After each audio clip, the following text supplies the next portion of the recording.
নমস্কার। আজকের মজার নৈতিক গল্পটি শ্রী গৌতম বুদ্ধের সৌজন্যের সোনার বাটি। অনেক অনেক দিন আগে এক শান্তিপূর্ণ গ্রামে একজন মহান জ্ঞানী বাস করতেন। তিনি ছিলেন শ্রী গৌতম বুদ্ধ, যিনি তার জ্ঞানের আলো দিয়ে মানুষের জীবনে পথ দেখিয়েছিলেন।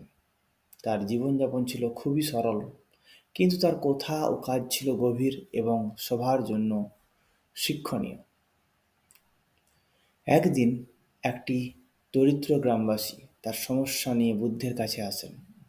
তিনি বললেন, ভগবান, আমার পরিবার ক্ষুধার্ত, আমাদের কোনো খাবার নেই, আমি কি করব? বুদ্ধ শান্তভাবে শুনলেন এবং কিছুক্ষণ চিন্তা করার পরে বললেন, তুমি গ্রামের সবচেয়ে ধনী ব্যক্তির কাছে যাও এবং তাকে তোমার সমস্যা বলো, দেখো তিনি কি করেন। দরিদ্র মানুষটি গ্রামের একজন ধনী ব্যবসায়ীর বিনয়ের কাছে গেলেন। বিনয় ছিলেন একজন অহংকারী এবং আত্মকেন্দ্রিক ব্যক্তি। দরিদ্র মানুষটির কথা শুনে প্রথমে তিনি তাকে উপহাস করলেন, কিন্তু যখন তিনি শুনলেন যে গৌতম বুদ্ধ তাকে পাঠিয়েছেন, তখন তার মন একটু নরম হলো। তিনি একটি সোনার বাটি এনে দরিদ্র মানুষটির হাতে দিলেন এবং বললেন, আমি এই সোনার বাটি দিতে পারি, এটাকে বিক্রি করে তুমি তোমার সমস্যার সমাধান করো। দরিদ্র মানুষটি সোনার বাটি নিয়ে বুদ্ধের কাছে ফিরে আসেন।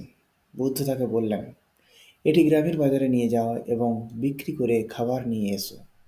দরিদ্র মানুষটি বাজারে গেলেন এবং সোনার বাটি বিক্রি করলেন। সেই টাকায় তিনি খাবার কিনে তার পরিবারের জন্য নিয়ে এলেন। এই ঘটনাটি ধীরে ধীরে সারা গ্রামে ছড়িয়ে পড়ল। বিনয়, যিনি প্রথমে তার দান নিয়ে অহংকার করছিলেন, বুদ্ধের শিক্ষার দ্বারা প্রভাবিত হলেন। তিনি বুঝতে পারলেন যে দান কেবল অর্থ বা সম্পদের নয়, এটি মনের সৌজন্য এবং উদারতার প্রতিফলন।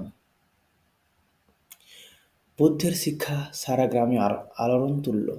ধনী ও গরিব সবাই বুঝতে পারল যে সমাজে সবাই একে অপরের উপর নির্ভরশীল।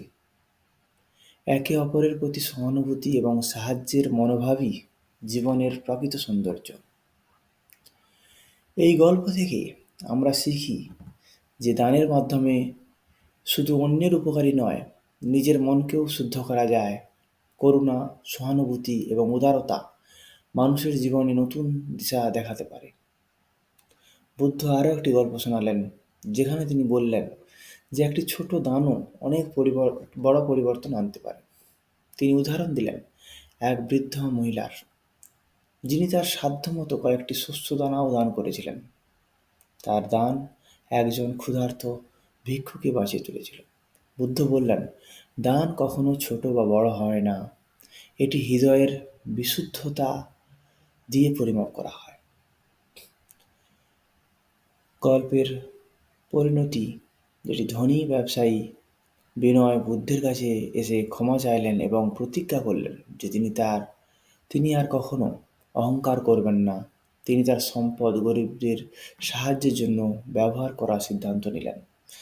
বুদ্ধ তাকে আশীর্বাদ করলেন এবং বললেন যে তিনি নিজের অহংকার ছেড়ে দান করতে পারে। যে নিজের অহংকার ছেড়ে দান করতে পারে, সে প্রকৃত অর্থেই ধনী। এই গল্পটি ধীরে ধীরে সমাজে একটি উদাহরণ হয়ে দাঁড়ালো। মানুষ দানের এবং সহানুভূতির প্রকৃত অর্থ বুঝতে পারল। করুণা, দান এবং সহানুভূতি মানুষের জীবনে সত্যিকার পরিবর্তন আনতে পারে। ধন্যবাদ।